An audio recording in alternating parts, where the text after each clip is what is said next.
गांव की वो शांत रात जहां आंगन में खाट पर दादाजी बैठे हैं। उनके तीनों पोते पोतियां भी वहां थे। लालटेन की हल्की रोशनी में बच्चे टकटकी लगाकर दादाजी की तरफ देख रहे हैं, क्योंकि आज दादाजी सुनाने वाले हैं अपने जमाने की एक डरावनी कहानी। दादाजी, आज डरावनी कहानी सुनाओ ना।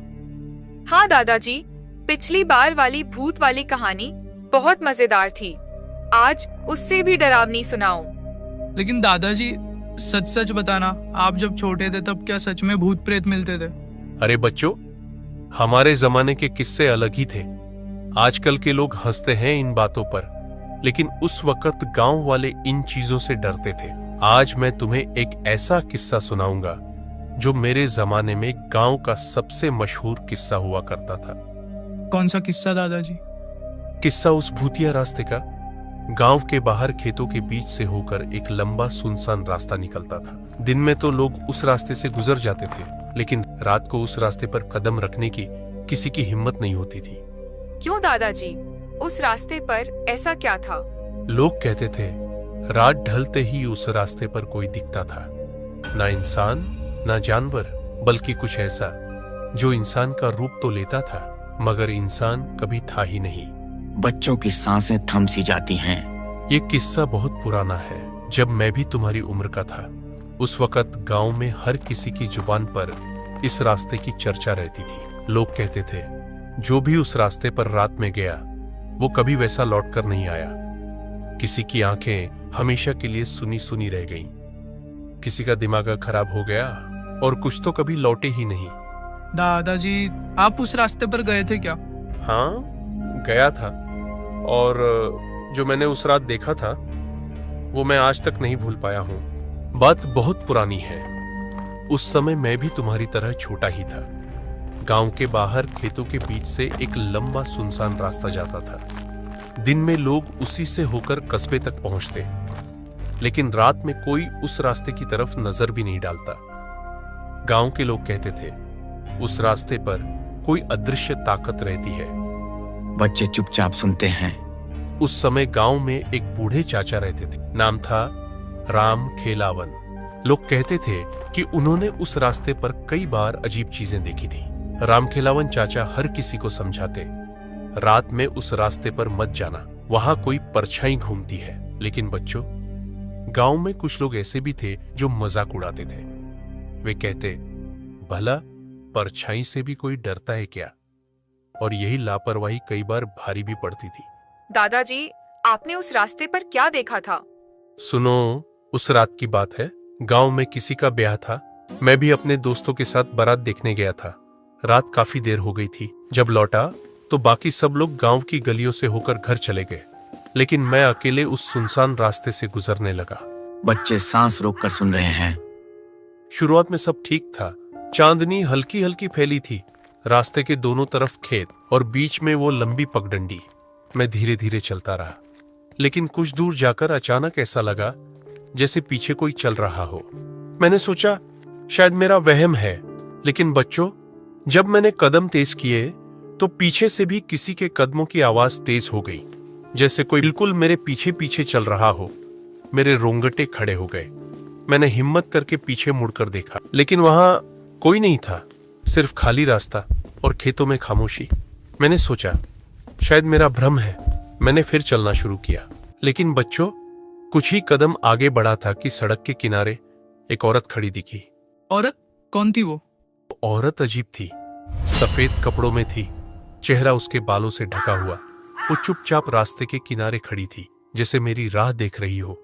मैंने सोचा शायद गांव की कोई औरत होगी, लेकिन बच्चों, रात के उस वक्त कोई अकेला वहां क्या कर रहा होगा?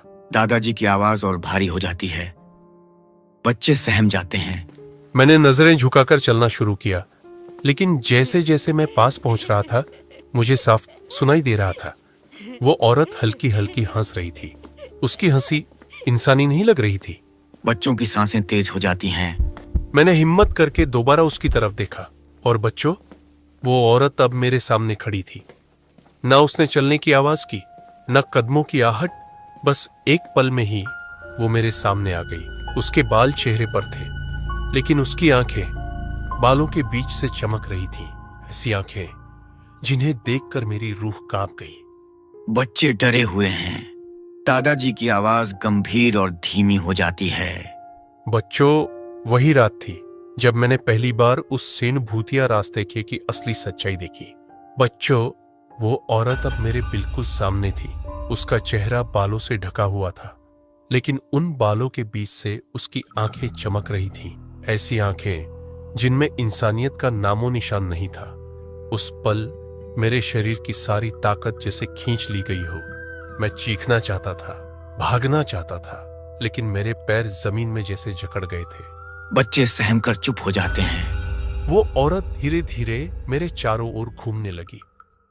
उसके पांव जमीन को छू भी नहीं रहे थे, मानो वो हवा में तैर रही हो। और बच्चों, जब वो घूमते हुए मेरे कान के पास आई तो उसने बहुत धीमी आवाज में कहा, क्यों आया है इस रास्ते पर? उसकी आवाज ऐसी थी जैसे किसी टूटी हुई बांसुरी से हवा निकल रही हो। मेरे कान सुन्न पड़ गए। मैंने साहस जुटाकर कहा, मैं तो बस घर जा रहा हूं। इतना कहते ही वो औरत ठहाका मारकर हंसने लगी। उसकी हंसी सुनसान खेतों में गूंजने लगी। ऐसा लगा जैसे पूरा रास्ता उसी की हंसी से भर गया हो। और फिर उसने अचानक अपना चेहरा उठाया। बच्चों, उसका चेहरा इंसानी नहीं था। आंखें लाल अंगारों की तरह चमक रही थीं। नाक की जगह एक काली गड्ढी और होंठों से खून टपक रहा था। मैंने जैसे ही देखा, मेरी रूह कांप गई। बच्चे चीखने जैसे हो जाते हैं, लेकिन दादाजी हाथ उठाकर उन्हें शांत करते हैं। मैंने हिम्मत करके पीछे हटना चाहा, लेकिन जैसे ही मैंने कदम बढ़ाया, वो औरत हवा में उछली और मेरे ठीक सामने आ गिरी। अब उसके और मेरे बीच जरा सा भी फसला नहीं था। उसकी सांस मेरे चेहरे पर पड़ रही थी। वो सांस इतनी ठंडी थी मानो कोई बर्फ की सिल्ली मेरे गले पर रख दे। उसने मेरी आंखों में झांक कर कहा, अब तू भी यहीं रुकेगा, हमेशा हमेशा के लिए। बच्चे सिहर जाते हैं। बच्चों, मैं अब सचमुच मरने ही वाला था। मेरे हाथ पांव काम नहीं कर रहे थे। मैं जमीन पर गिर गया। उस औरत ने अपने लंबे हड्डियों जैसे हाथ मेरी गर्दन की तरफ बढ़ाए और तभी गांव से मंदिर की घंटी बजने की आवाज आई। उस आवाज के साथ ही वो औरत एकदम पीछे हट गई। उसकी आंखों की चमक धीमी पड़ गई और देखते ही देखते वो धुएं की तरह हवा में गायब हो गई। लालटेन अचानक स्थिर हो जाती है। सन्नाटा छा जाता है। बच्चे अब भी डरे हुए दादाजी को देखते हैं। दादाजी सच में गायब हो गई थी? हाँ बच्चों, मैं वहीं जमीन पर कुछ देर तक पड़ा रहा। जब होश आया तो मैं घबराकर भागते हुए गांव पहुंचा। उस दिन के बाद से मैंने कसम खा ली थी कि कभी उस रास्ते से रात में नहीं जाऊंगा।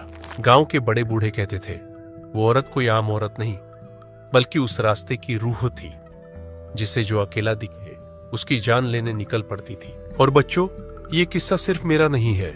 गांव के और भी लोग उस रास्ते पर अजीब अजीब चीजें देख चुके हैं। बच्चों, मैंने तो उस औरत का सामना किया ही था, लेकिन वो अकेली घटना नहीं थी। हमारे गांव में और भी लोगों ने उस रास्ते पर अजीब अजीब चीजें देखी हैं। आज मैं तुम्हें उनमें से 2 किस्से सुनाता हूं। सुनने की हिम्मत है ना? हाँ दादाजी, सुनाओ, लेकिन जल्दी जल्दी सुना देना। दादाजी हल्की मुस्कान लाते हैं, फिर गहरी सांस भरकर पहला किस्सा शुरू करते हैं। ये बात बहुत पुरानी है। शंभू काका हमारे पड़ोस में रहते थे। बहुत मजबूत आदमी थे। न किसी से डरते, न किसी बात पर भरोसा करते। एक रात खेत से घर लौटते समय उन्होंने उसी सुनसान रास्ते को चुना। गांव वालों ने लाख मना किया, लेकिन वो बोले, अरे भूत प्रेत कुछ नहीं होता, सब दिमाग के खेल है। वो चल रहे थे। अचानक उन्हें लगा जैसे उनके पीछे कोई चल रहा हो। पहले तो उन्होंने ध्यान नहीं दिया, लेकिन जब वो रुके तो पीछे से पायल की छन छन की आवाज भी रुक गई। और जब वो चले तो फिर वही छन छन। बच्चे चौकन्ने होकर एक दूसरे को देखते हैं। शंभू काका को गुस्सा आ गया। उन्होंने पीछे देखा, लेकिन वहां कोई नहीं था। फिर जैसे ही आगे बढ़े, अचानक एक हवा का झोंका आया। अंधेरे में उन्हें साफ साफ दिखा एक लंबा साया पेड़ से उतरकर धीरे धीरे उनकी ओर बढ़ रहा है। काका घबरा गए। उन्होंने दौड़ने की कोशिश की, लेकिन पैर भारी हो गए। वो साया उनके सामने आकर खड़ा हो गया। उसकी आंखें चमकती हुई कोयले जैसी थी। काका वहीं जमीन पर गिर पड़े। होश तब आया जब गांव वाले सुबह उन्हें उसी रास्ते पर बेहोश पाए। उस दिन से शंभू काका कभी रात में अकेले खेत नहीं गए, हमेशा किसी को साथ लेकर ही निकलते थे। दूसरी घटना और भी अजीब थी। ये किस्सा है रामकिशन चाचा का। वो एक बार रात को गांव लौट रहे थे। रास्ते में एक बड़ा नीम का पेड़ आता है। कहते हैं उस पेड़ पर कोई रूह रहती है। रामकिशन चाचा जब उस पेड़ के पास पहुंचे तो देखा एक औरत पेड़ की सबसे ऊंची डाल पर बैठी है। उसके बाल नीचे लटक रहे थे, इतने लंबे कि जमीन को छू रहे थे। चाचा को पहले लगा शायद कोई औरत छुपी बैठी है। उन्होंने आवाज लगाई, कौन है वहां? लेकिन बच्चों, वो औरत अचानक उल्टी लटक गई, उसका सिर नीचे और पैर ऊपर, और उसने ऐसी आवाज निकाली जैसे कोई बिल्ली रो रही हो। रामकिशन चाचा की हालत खराब हो गई। वो भागे भागे गांव पहुंचे। घर पहुंचते ही जोर की बुखार चढ़ गया। 3 दिन तक बिस्तर पर पड़े रहे। बाद में जब होश आया तो उन्होंने साफ कहा वो इंसान नहीं थी, वो नीम के पेड़ वाली चुड़ैल थी। बिल्ली जैसी चीखा सुनाई देती है। बच्चे डर जाते हैं। तो बच्चों, ये रास्ता और वो नीम का पेड़ आज भी गांव वाले याद करते हैं तो कांप उठते हैं। कई लोग कहते हैं वो औरत और वो साया अब भी वहां भटकते हैं। रात के समय अगर कोई अकेला गुजरे तो उसे जरूर कुछ न कुछ दिखाई देता है। कभी पायल की छन छन, कभी पेड़ पर लटकती औरत, और कभी लाल आंखों वाला साया। आंगन में हवा और ठंडी हो जाती है। बच्चे सहमे सहमे दादाजी को देखते हैं। दादाजी, अगर सच में कोई भूत मिल जाए तो क्या करना चाहिए? यही तो सबसे बड़ी बात है बच्चों। भूत से भागने वाले लोग बच भी जाते हैं और कई बार नहीं भी, लेकिन जो डर पर काबू पा ले वो ही जिंदा घर पहुंचते हैं। पर याद रखना, उस रास्ते से रात को कभी मत गुजरना। धीरे धीरे तीनों बच्चे उठते हैं। कदम दबाकर आंगन के कोने से निकलते हैं। देख लेना, अगर दादी को पता चला ना तो बहुत डांट पड़ेगी। अरे डरपोक मत बन, बस नीम का पेड़ देखेंगे और लौट आएंगे। वैसे भी दादाजी कहानियां बड़ा चढ़ाकर बताते हैं, असली में कुछ नहीं होगा। तीनों बच्चे कच्ची पगडंडी से धीरे धीरे चलते हैं। रात का सन्नाटा गहराता है। आसमान में बादल घिर आते हैं और चांद धुंधला हो जाता है। दूर दूर तक कोई इंसान नहीं, सिर्फ हवा की सरसराहट और कभी कभी उल्लू की आवाज। काफी देर चलते हुए तीनों बच्चे आखिरकार उस नीम के बड़े पेड़ तक पहुंचते हैं। मुझे तो अच्छा नहीं लग रहा, चलो वापस चलते हैं। अरे नहीं, पहले देख तो ले। दादाजी ने कहा था ना, उसी पेड़ पे वो औरत दिखती है। इतना कहते ही धीमी धीमी पायल की छन छन सुनाई देने लगती है। सुनाई दिया? ये वही आवाज है जो दादाजी ने बताई थी। तीनों बच्चे घबराकर इधर उधर देखते हैं। पायल की आवाज तेज होती जाती है, जैसे कोई उनके चारों तरफ घूम रहा हो। अचानक पेड़ की सबसे ऊंची डाल पर कुछ हिलता हुआ दिखाई देता है। बिजली चमकती है और उसी पल सबको एक औरत की परछाई दिखती है। वो औरत उल्टी लटक रही है। उसके लंबे काले बाल हवा में झूल रहे हैं। चेहरे पर अजीब सी हंसी है और उसकी लाल चमकती आंखें बच्चों की तरफ देख रही हैं। वो वही है, चुड़ैल। उस औरत की आवाज निकलती है, एकदम बिल्ली जैसी, लेकिन और भी खौफनाक। क्यों आए हो यहाँ? तीनों बच्चे डर के मारे चीख पड़ते हैं और दौड़ पड़ते हैं। पीछे से पायल की छन छन और बिल्ली जैसी चीख उनके कानों में गूंजती रहती है। रास्ता अचानक लंबा लगने लगता है, जैसे घर दूर होता जा रहा हो। काफी भागने के बाद बच्चे आखिरकार आंगन में लौट आते हैं। दादी जी बाहर आ जाती हैं और घबराकर पूछती हैं, अरे कहाँ थे तुम लोग? चेहरों का रंग क्यों उड़ गया? अंदर से दादाजी भी बाहर आते हैं। उनके चेहरे पर हैरानी और गुस्सा दोनों झलकते हैं। मैंने मना किया था, उस रास्ते पर मत जाना। अब देखा ना, वहां कैसी ताकतें भटकती हैं। बच्चे सिसकते हुए दादाजी को सब बताते हैं। दादाजी चुप हो जाते हैं और गहरी सांस भरते हैं। अब तुम समझ गए ना, क्यों ये कहानियां सिर्फ डराने के लिए नहीं होती, बल्कि सचमुच का खतरा होती है।